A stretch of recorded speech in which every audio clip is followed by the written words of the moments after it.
Hej kära lyssnare.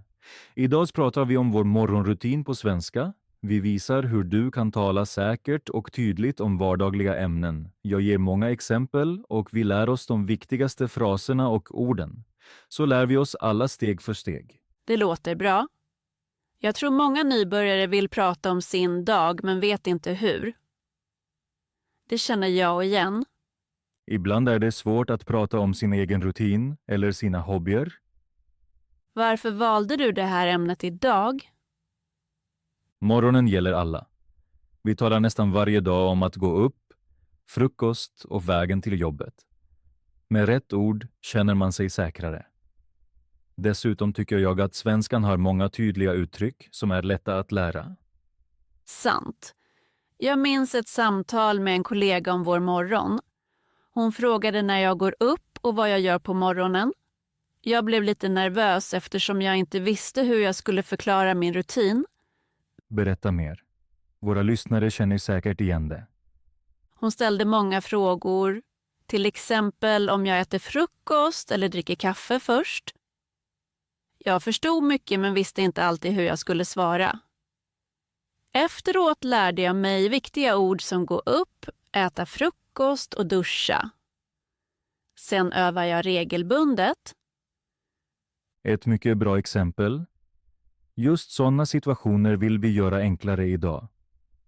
Vilka ämnen tar du upp först? Vår plan har 4 delar. Först pratar vi om att vakna och de första minuterna på morgonen. Sedan handlar det om frukosten. Därefter talar vi om förberedelserna för jobb eller skola. Till sist pratar vi om vanor och små morgonrutiner. Steg för steg, okej? Låter tydligt. Jag är redo. Perfekt. Innan vi börjar förklarar jag 3 användbara principer. Spännande. Dela dem gärna. Första principen, tala långsamt och andas lugnt. Andra principen, repetera viktiga ord så att de fastnar. Tredje principen, ställ frågor som går du upp tidigt eller äter du frukost på morgonen? Då undviker du missförstånd. När man pratar om vardagen är det viktigt att uttrycka sig klart. Dessa regler hjälper i många samtal om den dagliga rutinen. Tack, det är väldigt tydligt.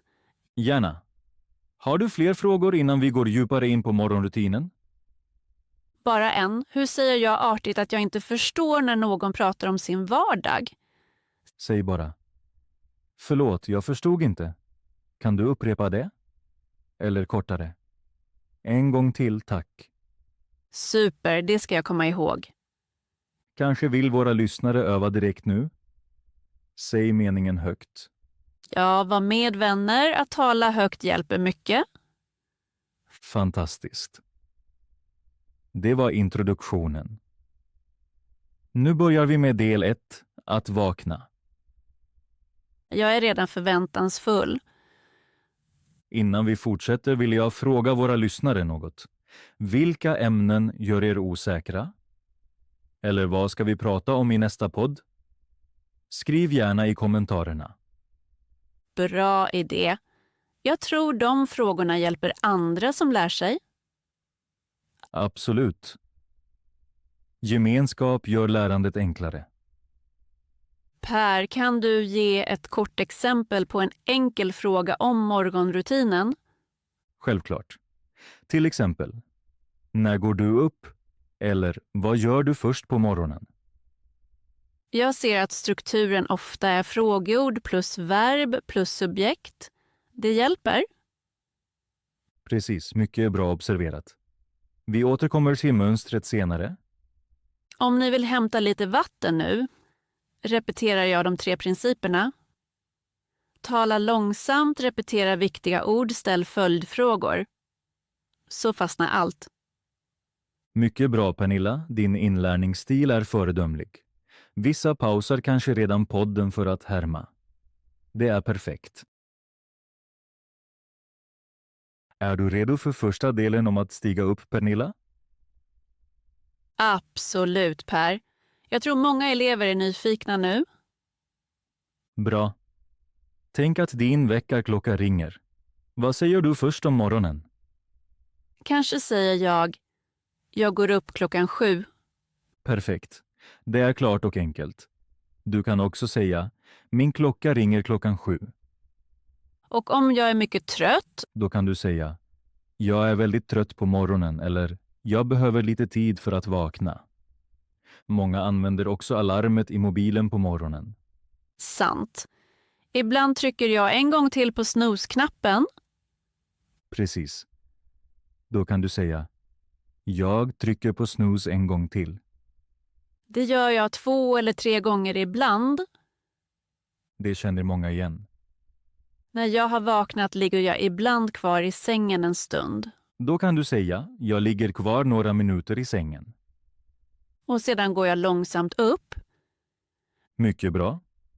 Det viktigaste verbet är gå upp. Gå upp är ett partikelverb. Det betyder att en del av verbet står sist i meningen, eller? Exakt. Till exempel, jag går upp 7:00. Och om jag går upp tidigare? Då kan du säga, jag går upp 6:00. Eller, jag går upp väldigt tidigt. Och om någon sover länge? Då säger man, jag sover gärna länge. Eller, på helgen går jag upp senare. Det gör jag också på helgen. Många har en fast uppstigningstid under veckan. Till exempel på grund av jobb eller skola. Precis. Då kan man säga, jag måste gå upp 7:00 eftersom jag ska jobba. Det är en väldigt vanlig mening. En annan mening är, jag vaknar 6:30. Vad är skillnaden mellan vakna och gå upp? Bra fråga. Att vakna betyder att du inte sover längre. Gå upp betyder att du faktiskt går ur sängen. Så först vaknar jag och sen går jag upp. Precis. Det är logiskt. Vissa startar morgonen väldigt lugnt. Hur menar du? De öppnar kanske först fönstret, sträcker på sig eller dricker ett glas vatten. Då kan jag säga, jag öppnar först fönstret på morgonen. Exakt. Eller, jag dricker först ett glas vatten. Det låter naturligt. Många säger också, utan kaffe fungerar inte min morgon. Det hör jag ofta. Då kan du säga, jag behöver en kaffe först på morgonen. Mycket bra mening. Och Det här är typiska fraser när man talar om sin morgon. hur minns jag dem bäst? Tänk på din egen morgon. Beskriv steg för steg vad du gör. Läs meningarna högt och upprepa dem varje dag. Bra tips. Så kopplar jag orden direkt till min vardag. Det är logiskt. Har du en hel exempeldialog från början till slut? Ja, texten ligger framför dig. Du spelar dig själv på jobbet och jag spelar din kollega. Nu kör vi. God morgon. God morgon, Sara. Du är tidig här idag. Ja, jag går oftast upp 7:00. Verkligen? Jag går inte upp förrän 7:30. Oj, då har du inte mycket tid på morgonen. Det stämmer. Jag duschar snabbt och dricker bara en kaffe. Jag äter oftast frukost hemma. Sen gör jag mig klar för jobbet. Vad äter du vanligtvis till frukost? Ofta äter jag bröd med ost eller müsli med yoghurt. Det låter nyttigt. Och du? Ärligt talat äter jag ofta ingen frukost alls. Verkligen. Då blir du nog hungrig snabbt. Ja, runt 10 blir jag oftast jättehungrig. Dricker du kaffe på morgonen? Ja, utan kaffe blir jag inte riktigt vaken. Det känner jag igen. Jag dricker också alltid en kopp kaffe. Och vad gör du efter frukosten? Då borstar jag tänderna, klär på mig och åker till jobbet. Hur lång tid tar hela morgonen för dig? Ungefär en timme. Det är faktiskt inte så länge. Nej, min morgonrutin är ganska enkel. Intressant. Min morgonrutin är mer kaotisk. Kanske behöver du bara lite mer tid på morgonen. Det kan stämma. Toppen. Det var väldigt hjälpsamt. Jag hängde med i allt och förstod allt. Bra. Kära lyssnare, pausa gärna podden och säg dialogen högt. Ja, att öva högt gör stor skillnad. Ett tips till. Använd gester. Peka på klockan när du pratar om tid. Det hjälper orden att fastna. Bra idé. Då kopplas ordet till en rörelse. I nästa del pratar vi om rutinen i badrummet. Spännande. Innan vi går vidare vill jag fråga er lyssnare. Har ni redan pratat om er vardag på svenska? Vad var svårast? Skriv gärna era exempel. Jag är säker på att era berättelser hjälper andra. Och kom ihåg, fel är normala. Varje steg tar er framåt. Nu pratar vi om morgonrutinen i badrummet. Och ja, det har jag väntat på för det är en viktig del av morgonen. Precis. För många människor hör badrummet till den fasta morgonrutinen. Vad gör de flesta i badrummet på morgonen? Många börjar med att borsta tänderna och tvätta ansiktet. Det hjälper dem att vakna och känna sig fräscha. Sedan duschar många, ibland varje dag, ibland varannan. Efter duschen kammar eller borstar de håret. Andra saker som deo, hudkräm eller rakning hör också till morgonen i badrummet. Det låter bekant. Jag gör ofta samma saker. Vilka ord bör jag lära mig först? Här kommer 5 viktiga ord för badrummet. Tandborste, tandkräm, dusch, spegel och handduk. Tandborste är för att borsta tänderna, eller hur? Exakt. Med tandborste och tandkräm borstar man tänderna på morgonen. Jag borstar alltid tänderna direkt efter att jag har gått upp. Det gör många. Efter det går de in i duschen. Jag duschar oftast på morgonen för då känner jag mig piggare. Så är det för många. En dusch på morgonen gör att dagen startar bra. Efteråt tittar jag oftast i spegeln och gör mig klar. Just det. Många kammar då håret framför spegeln. Och sedan torkar jag mig med en handduk. Rätt. Handduken är förstås också en del av badrutinen. Jag märker att man använder de här orden varje dag. Just därför är de så viktiga. När du pratar om din morgon behöver du dem ofta. Ja, gärna. Min badrutin är enkel men effektiv. När jag har stigit upp går jag först till badrummet och sköljer ansiktet med kallt vatten. Det gör mig genast piggare. Sedan borstar jag noggrant tänderna med tandborste och tandkräm. Det tar 2 eller 3 minuter. Efter det duschar jag kort. Jag duschar inte länge, men en snabb dusch får mig att känna mig ren och fräsch. Sedan torkar jag mig med en handduk. Jag använder deo och ibland ansiktskräm. Därefter står jag framför spegeln och kammar håret. Ibland rakar jag mig, men inte varje dag. När allt är klart klär jag på mig och är redo för dagen. Hela badrutinen tar cirka 15 minuter. Efteråt känner jag mig vaken, ren och klar för morgonen. Tack Per, det var tydligt.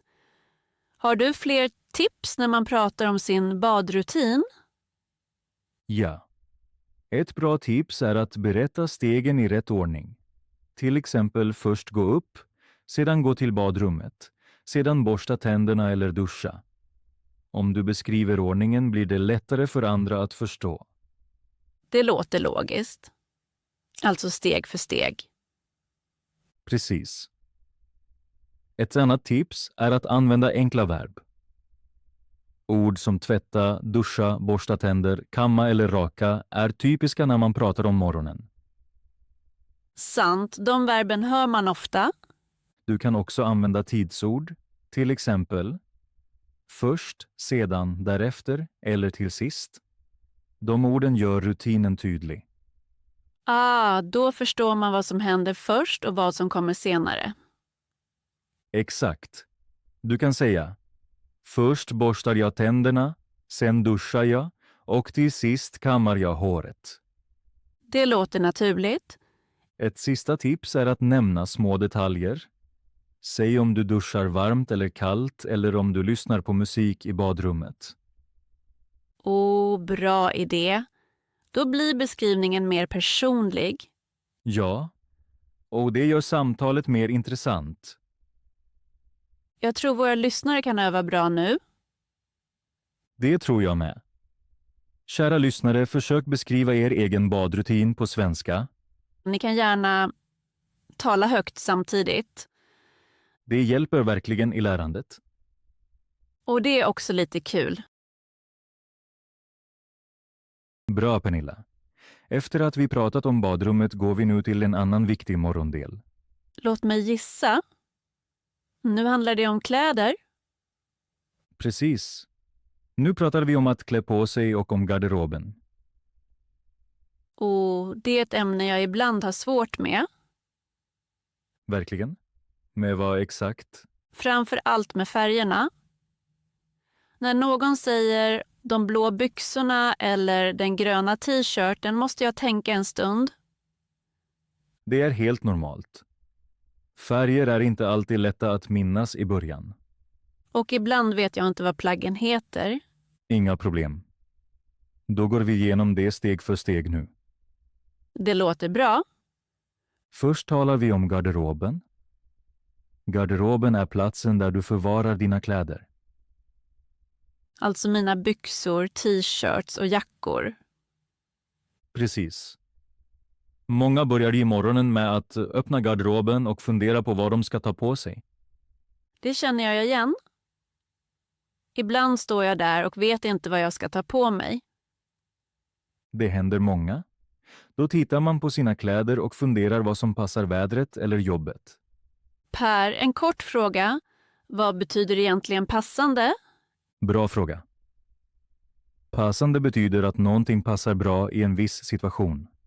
Om kläder är passande, är de rätt för platsen eller det du ska göra. Så till exempel för jobbet. Precis. Tänk att du jobbar på kontor. Då är en skjorta eller blus ofta passande för jobbet. Träningsbyxor är kanske inte så passande där. Jag förstår. Passande betyder alltså lämpligt. Precis. Något som passar situationen, vädret eller platsen. Du kan till exempel säga: de här kläderna är passande för jobbet. Eller: de här skorna är bra för en promenad. Det hjälper mig mycket. Jag har nog hört ordet ofta men aldrig riktigt förstått det. Det händer ofta när man lär sig språk. Man hör ett ord många gånger men betydelsen klarnar först senare. Och hur säger jag att något inte är passande? Då kan du enkelt säga: det är inte passande. Till exempel: de här kläderna är inte passande för ett möte. Det är faktiskt väldigt logiskt. Ja, många svenska ord är logiskt uppbyggda. Man behöver bara höra och använda dem några gånger. När jag står vid garderoben på morgonen tänker jag ofta på vädret. Precis, det gör många. Om det är kallt tar man kanske en tröja eller jacka. Är det varmt räcker ofta en t-shirt. Och om jag inte vet vad jag ska säga, Då kan du använda mycket enkla meningar. Till exempel: idag är det kallt, därför tar jag på mig en tröja.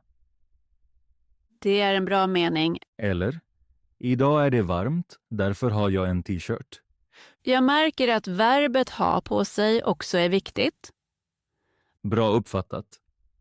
Verbet ha på sig använder man ofta när man talar om kläder. Du kan säga: jag har idag svarta byxor på mig. Eller jag har en vit t-shirt på mig. Precis. Det är perfekta vardagsmeningar. Ibland hör jag också folk säga det passar bra ihop. Ja, det betyder att kläderna är fint kombinerade. Till exempel passar blå jeans och en vit t-shirt bra ihop. Det låter enkelt och praktiskt. Precis. När man pratar om kläder behöver man inte vara komplicerad. Några enkla ord räcker ofta. Jag känner mig redan lite säkrare. Det gläder mig. Kläder är ett ämne vi pratar om nästan varje dag. Sant. Särskilt på morgonen när man klär på sig. Precis. Därför är det värt att kunna de här orden och använda dem ofta. Bra. Pernilla. Efter att vi har pratat om att klä på oss och garderoben går vi nu till en annan viktig del av morgonen. Låt mig gissa. Nu handlar det om köket. Precis. Nu pratar vi om frukosten och om vad många gör i köket på morgonen. Bra. I köket så hör jag många nya ord, men jag förstår inte alltid allt. Det är helt normalt. I köket finns det många saker och många verb. Men om du kan de viktigaste orden kan du prata bra om din morgon. Jag tror kaffe är den viktigaste delen av morgonen för många. Absolut. För många börjar morgonen först på riktigt med en kopp kaffe. Jag också. Utan kaffe är jag halvsovande på morgonen. Då känner du säkert meningen "Jag gör först en kaffe". Ja, den säger jag ofta. Mycket bra. Verbet här är göra kaffe. Man kan också säga "jag förbereder kaffe". Vad betyder förbereda? Förbereda betyder att du gör något färdigt så man kan äta eller dricka det. Du kan alltså säga "jag förbereder min frukost". Det är ett bra ord. Nu tittar vi på vad många gör i köket på morgonen.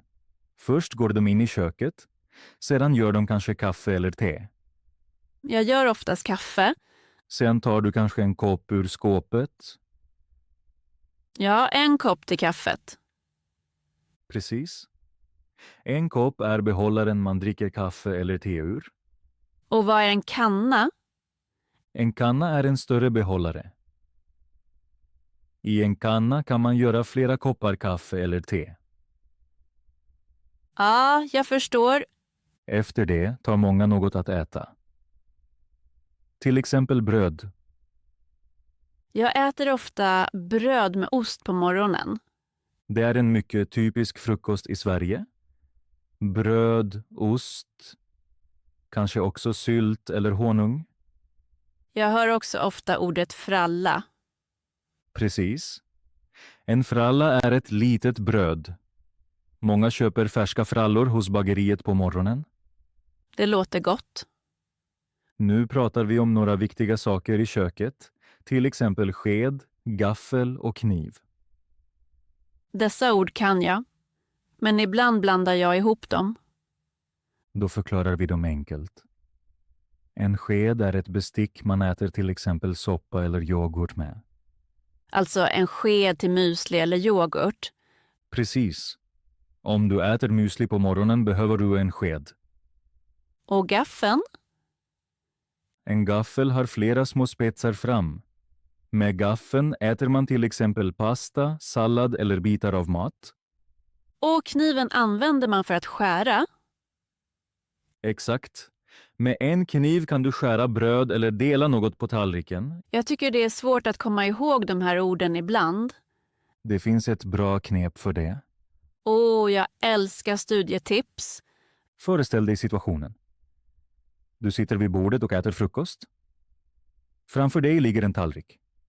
Till höger ligger kniven. Till vänster gaffeln och överst eller bredvid ligger skeden.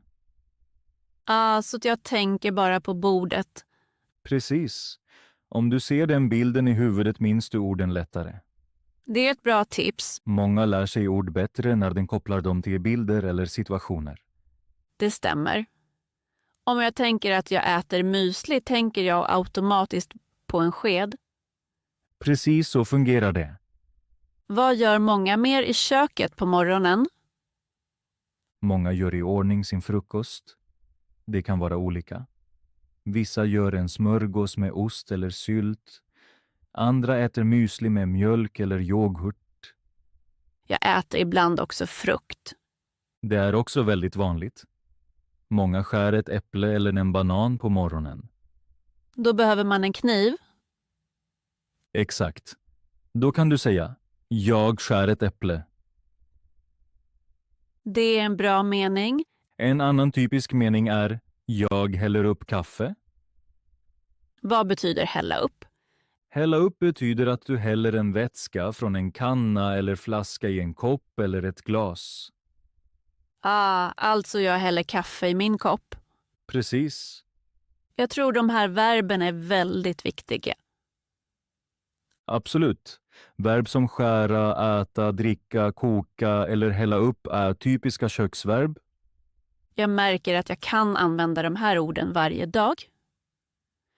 Precis därför är de så viktiga för samtal om vardagen. Per, nu har vi pratat om många ord. Om kaffe, frukost, sked, gaffel och kniv. Kan du vara snäll och berätta om din egen morgon i köket? Ja, gärna. Min morgon i köket är ganska lugn och enkel. Efter att jag har klätt på mig går jag först till köket. Det första jag gör är kaffe. Utan kaffe startar inte min dag. Jag tar min kaffebryggare, häller i vatten och gör en stor kopp kaffe. Medan kaffet rinner ner öppnar jag oftast kylskåpet och funderar på vad jag vill äta till frukost. Det låter väldigt organiserat. Oftast håller jag min frukost enkel. Jag tar 2 skivor bröd ur brödlådan. Sedan tar jag smör och ost från kylskåpet. Jag tar en kniv och brer först lite smör på brödet. Sen lägger jag en skiva ost på. Ibland tar jag sylt istället för ost när jag vill ha något sött. Så ibland har du en söt frukost och ibland en salt. Precis. Det varierar lite. Medan jag gör smörgåsen är kaffet oftast klart. Då tar jag min kopp, häller upp kaffet och sätter mig vid bordet. Dricker du kaffet svart eller med mjölk? För det mesta med lite mjölk. Så jag tar mjölken ur kylskåpet och häller en liten skvätt i min kopp. Sedan rör jag om kaffet med en sked. Det låter som en väldigt typisk morgon. Ja, jag tror det. Medan jag äter frukost äter jag min smörgås och dricker mitt kaffe.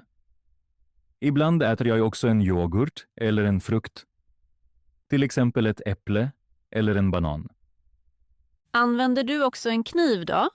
Om jag äter ett äpple skär jag det ibland i små bitar med en kniv. Sen äter jag bitarna med en gaffel eller bara med handen. Det låter väldigt avslappnat. Bra, Pernilla. Vi har ju pratat om morgonen i badrummet, om kläderna och om frukosten i köket. Nu kommer vi till den sista delen av morgonrutinen. Låt mig gissa. Nu handlar det om att lämna hemmet. Precis.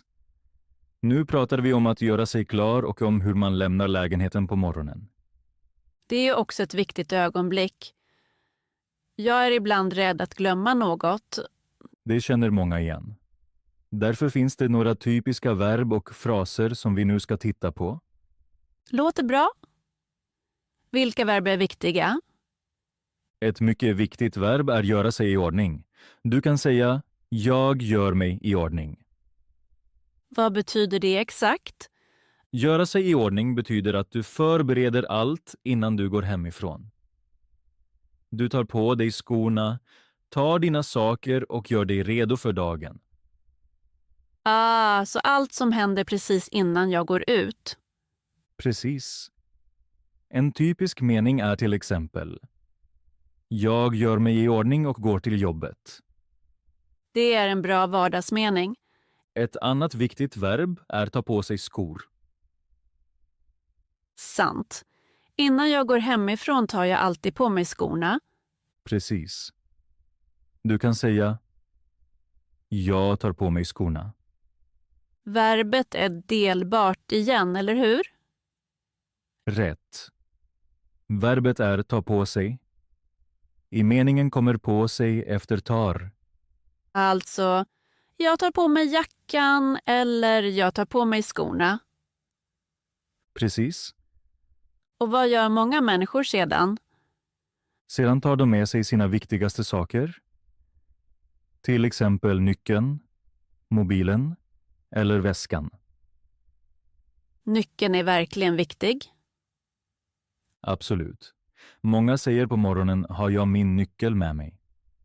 Det frågar jag mig också ofta. En typisk mening är, ja, jag tar med mig nyckeln. Och om man glömmer den? Då har man ett problem. Då står man utanför dörren och kan inte komma in i lägenheten. Det har hänt mig en gång. Det händer många. Därför kontrollerar många en extra gång innan de går. Alltså som en liten kontroll. Precis. Vissa säger till räcker med högt. Mobil, nyckel, plånbok. Det är en bra metod. Ja, då minns man bättre. Per, jag hade verkligen länge svårt att skilja på lägenhet och hus. Ja, det är vanligt för många som lär sig. Det är helt normalt. Det hände mig faktiskt en gång i ett samtal. Jag ville berätta att jag lämnar min lägenhet på morgonen och sen går till jobbet. Men jag sa alltid hus. Jag sa alltså, jag lämnar mitt hus, fast jag bor i ett stort hus med många andra människor. Folk tittade då lite konstigt på mig. En person frågade till och med, jaha, bor du i ett hus? Jag blev först helt förvirrad eftersom jag inte förstod varför hon frågade. Ja, det är ett väldigt bra exempel. Först senare insåg jag att jag egentligen borde säga lägenhet. Jag menade min egen lägenhet, inte hela huset. Då var skillnaden inte tydlig för mig och därför förstod folk mig inte direkt. Precis så uppstår små missförstånd i vardagen. Och med just sådana ord är det viktigt att känna betydelsen exakt. Jag förklarar skillnaden nu i lugn och ro. Ja, tack. Det vore verkligen hjälpsamt. Ett hus är normalt hela byggnaden. Om du ser en fristående byggnad där en familj bor, är det ett hus. Ett hus kan också ha flera våningar. Viktigt är, huset är hela byggnaden utifrån och som en helhet. Alltså verkligen hela byggnaden. Precis. En lägenhet är däremot bara en del av ett hus eller ett större komplex. Om du bor i ett flerfamiljshus bor flera familjer i samma hus. Men varje familj har sin egen lägenhet. Nu är det mycket tydligare. Bra.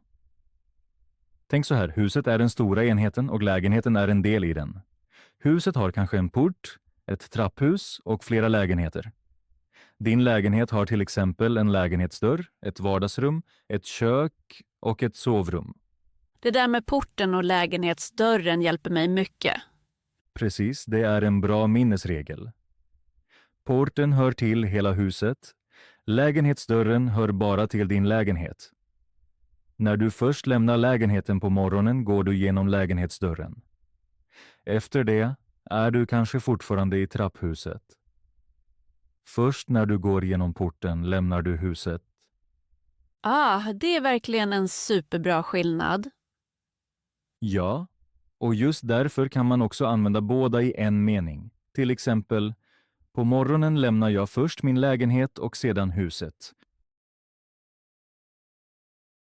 Bra, Pernilla. Efter att vi har pratat om hur man lämnar huset eller lägenheten kommer vi nu till nästa steg i morgonrutinen. Då handlar det nog om vägen till jobbet, eller? Precis. Nu pratar vi om hur människor kommer till jobbet eller skolan på morgonen. Det är också ett ämne man ofta pratar om i vardagen. Absolut. Många samtal börjar med frågor som: hur tar du dig till jobbet? Eller hur lång tid tar det till jobbet? Sant. De här frågorna har jag också hört ofta. Det finns många sätt att ta sig till jobbet. Vissa kör bil, andra tar buss eller tåg, andra cyklar eller går till fots. Jag hör också ofta ordet trafik. Vad betyder det exakt? Trafik beskriver alla fordon och människor som rör sig på vägar och gator. Alltså bilar, bussar, cyklar, spårvagnar och även fotgängare. Ja, alltså allt som rör sig på gatan. Precis. När det finns många bilar på vägen säger man ofta att det är mycket trafik. Och om vägen är full, Då säger man ofta det är mycket trafik eller det är kö. kö känner jag till. Det betyder att bilarna inte kan köra ordentligt. Just det. Bilarna står då ofta länge på rad och rör sig bara mycket långsamt. Per, hur kommer du egentligen till jobbet? Nu för tiden kör jag oftast bil till jobbet. Varför bil? För mig är det just nu praktiskt. Jag bor lite utanför staden och med bil tar det ungefär 20 minuter. Och med buss skulle det ta längre tid? Ja, mycket längre. Med buss måste jag först gå till hållplatsen, sen vänta och ibland till och med byta. Vad betyder byta? Byta betyder att du växlar från ett färdmedel till ett annat. Till exempel tar du först en buss och senare ett tåg. Jag förstår. Därför är bilen för mig just nu den bekvämaste lösningen. Har det alltid varit så? Nej, inte alls. När jag var student åkte jag nästan alltid buss eller tåg. Verkligen? Ja. Som student hade jag ingen bil. Dessutom hade mitt universitet ett bra buss- och tågnät. Det låter praktiskt. Det var det också. Jag gick bara till busshållplatsen, väntade på bussen och åkte cirka 20 minuter. Använder du tiden på bussen? Ja, ibland läste jag eller lyssnade på musik. Ibland tittade jag bara ut genom fönstret. Det låter faktiskt ganska avslappnat. Ja, det hade också fördelar. Jag behövde inte koncentrera mig på trafiken eftersom jag inte körde själv. Det stämmer. När man kör bil måste man alltid vara uppmärksam. Precis. När du kör bil måste du titta på vägen, på andra bilar och på trafikljus. Trafikljus är lamporna i korsningen, eller hur? Rätt. Rött betyder stanna, grönt betyder köra. Och gult, Gult betyder att signalen snart ändras. det känner jag också från min stad. Mycket bra. När jag kör bil till jobbet idag lyssnar jag ofta på musik eller en podd. Det gör vägen säkert trevligare. Ja, då går tiden snabbare. Har du också sö ibland? Tyvärr ja. Särskilt på morgonen är det ofta mycket trafik. Då tar resan säkert längre. Precis. Då tar det kanske istället för 20 minuter plötsligt 30. Det är stor skillnad. Ja, men det hör till vardagen för många. Vissa cyklar också till jobbet, eller hur? Ja, särskilt i städer är det väldigt populärt. Många säger jag cyklar till jobbet. Det är också bra för hälsan. Absolut.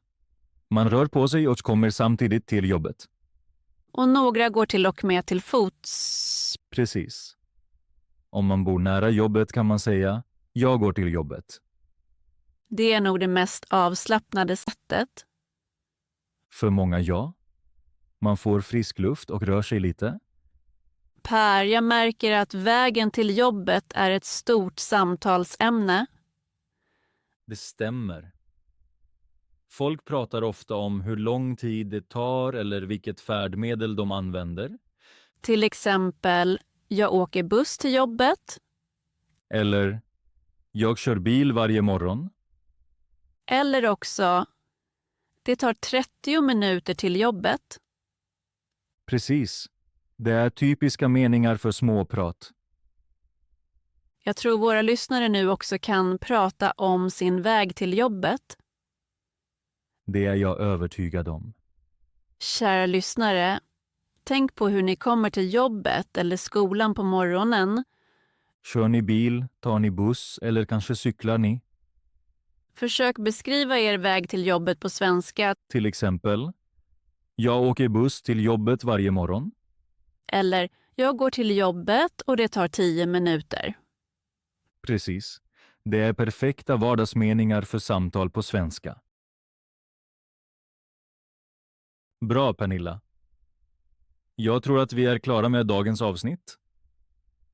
Ja, Per. Idag har vi pratat om morgonrutinen. Om att gå upp, badrummet, kläder, frukosten i köket och vägen till jobbet. Precis. Det är saker som folk pratar om varje dag. Och jag tycker att man kan använda dessa fraser i vardagen. Absolut. Har ni sagt våra exempel högt kan ni nu säkert prata bättre om morgonen på svenska. Det hoppas vi i alla fall. Om ni gillar vår podd får ni gärna gilla eller prenumerera. Precis. Då missar ni inga nya avsnitt. Skriv också gärna i kommentarerna vilka ämnen som intresserar er. Kanske samtal på jobbet, på restaurang eller i affären. Vi läser era idéer med glädje. Per, jag har en fråga till. Självklart. Många lär sig svenska med vår podd. Kanske vill de läsa mer eller öva mer? Det stämmer. Jag har länge skrivit texter och små böcker för den som lär sig svenska. Verkligen? Ja. Jag har många berättelser, dialoger och övningar men aldrig publicerat dem. Det visste jag inte. Därför ville jag fråga våra lyssnare. Skulle ni vara intresserade av något sådant? Alltså små böcker eller texter för att lära sig svenska? Precis. Med enkla berättelser, dialoger och många exempel. Det låter väldigt intressant. Om ni gillar idén, skriv det gärna i kommentarerna. Då vet vi om ni är intresserade. Just det. Er åsikt är mycket viktig för oss. Tack för att ni lyssnar idag. Vi blir glada om ni är med nästa gång också. Ha det så kul när ni lär er svenska. Och till nästa avsnitt. Och hej då allihopa. Vi hörs!